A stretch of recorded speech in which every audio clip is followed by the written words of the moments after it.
Hello Leo, Sun, Moon, Rising, and Venus signs. Kamusta kayo? Sana po'y nasa mabuti kayong kalagayan. Welcome back po sa Star Tarot.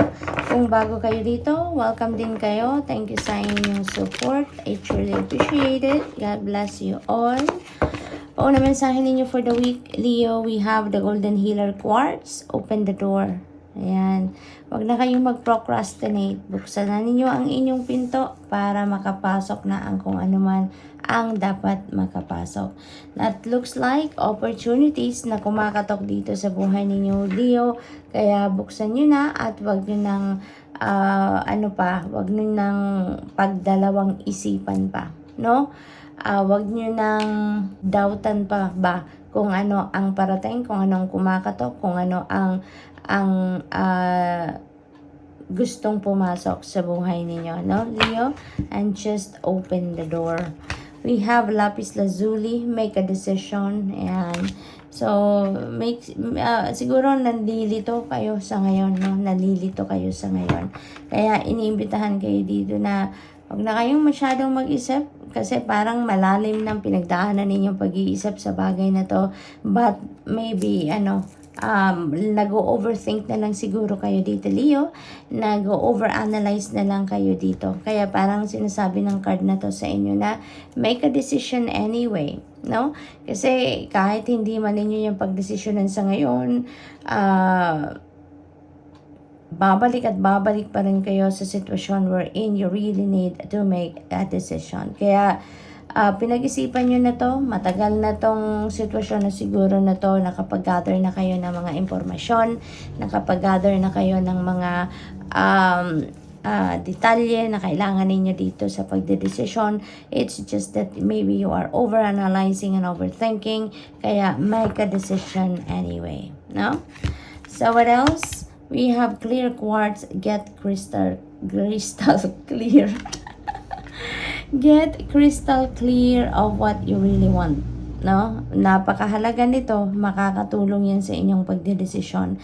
Kung alam ninyo kung ano talaga ang inyong goal, kung alam ninyo kung ano yung inyong mga heart's desires, kung ano yung gusto ninyong makita sa inyong 3D reality, napakahalaga yan para sa inyong pagdedesisyon so that may panggagalingan kayo, kumbaga, ng kung ano ang dapat ninyong maging desisyon dahil nakikita ninyo kung ano ang gusto ninyong maging sitwasyon, kung ano yung ina-envision ninyo for yourself, 'di ba?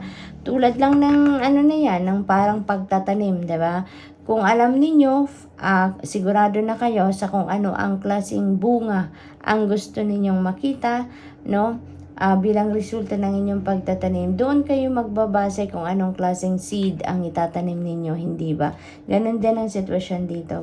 Get crystal clear of what you really want in life, of what your heart desires, and from there, doon ninyo makikita kung anong klaseng steps ang gagawin ninyo para makarating kayo doon sa resulta na gusto ninyong makita, no? So, tignan natin kung ano pa ang mga mensahe for Leo. Take the opportunity. Ayan. So, dalawa sila. Take the opportunity. Ayan na nga. Open the door. Yun ang na-pick up ko dito kanina na there could be an opportunity knocking on your door. Leo, kaya pagbuksan nyo na and take that opportunity because alalahanin din ninyo, Leo, na yung opportunity na dumadating sa buhay natin, hindi yan nagkamali lang, hindi yan coincidence lang, but lumalapit lang yan sa atin, dumating yan sa buhay natin, it's because it is meant for us, no? Kaya take that opportunity na pumasok na sa buhay ninyo or kumakatok sa buhay ninyo, pagbuksan nyo na yan ang pinto, no? Risk and there, this could be the requirement dito, no? Sa na yan, sa opportunity na yan, maybe opportunity yan na kumakatok sa inyo that requires you to take the leap of faith, that requires you to dare and risk, no? Maybe it's about time for you, Leo, no, to take that risk so that you'd be able to evolve na din, no? as a person, you'd be able to grow and thrive. Maaring ito na din yung panahon para gawin ninyo yan. And panahon na para lumabas na kayo doon sa inyong comfort zone, no? So, maaring yan ang opportunity na dumating sa inyo ngayon, and that is requiring you to take risk. So, tignan natin kung ano pa ang ganap. We have listen. Listen. Yan ang kailangan ninyong gawin sa ngayon, Leo, because it feels like to me that you are given intuitive messages. No? Maaring meron kayo ditong mga guidance na pinapahatid sa inyo ng Divine Universe, and you may need to listen to it dahil yan ay makakatulong sa inyo as you navigate your circumstances sa ngayon, lalong-lalo na meron kayong mga bagong bagay, bagong sitwasyon na papasukin dito, no? You are taking the leap of faith sa ngayon, kaya napakahalagang pakinggan ninyo ang mga divine guidance sa inyo dito, Leo, so that you will be guided kung saan talaga kayo dapat, no? Magaguidean kayo kung ano ang dapat ninyong gawin, no? So, tignan natin kung ano pa.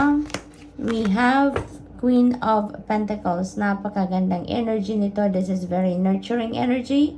At the same time, this is very prosperous and abundant energy. Kaya, nasa tapat pa niya si Take the Opportunity card. Kaya most likely, Leo, ang mga parating or ang mga dumating na opportunity sa inyo is related sa inyong money, career, and finances. Kaya take that opportunity because maybe this is the opportunity that is going to bring forth financial success na sa buhay ninyo, bring forth abundance and prosperity. Hindi ba?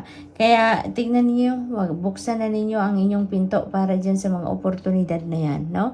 Dahil maaring ito na talaga yung pagkakataon ninyo na maging maluwag na ang inyong pangkaperahan, maging successful na kayo financially. Maaring ito na yung pagkakataon ninyo para makapagsimula na kayong mag-build ng solid foundation para sa inyong financial security and stability, Leo. Okay?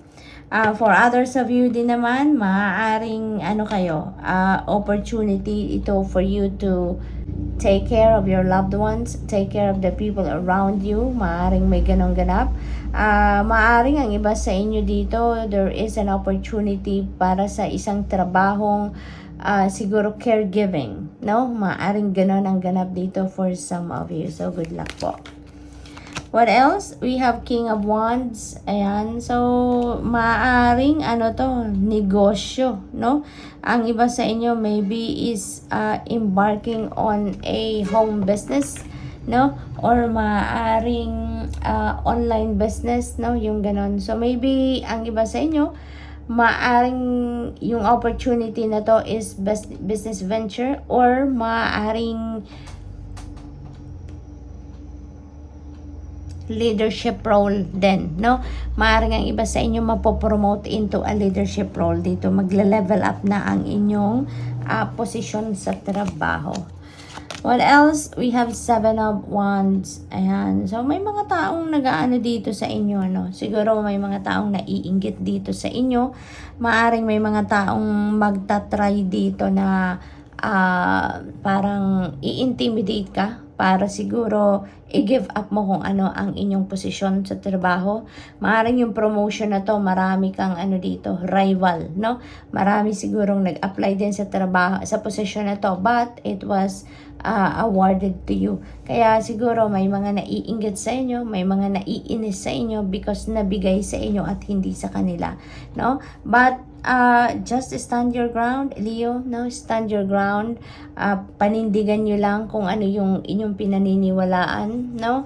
As long as you are safe, as long as your dignity, your integrity is not compromised, then as much as possible, practice the art of dead man na lang, no?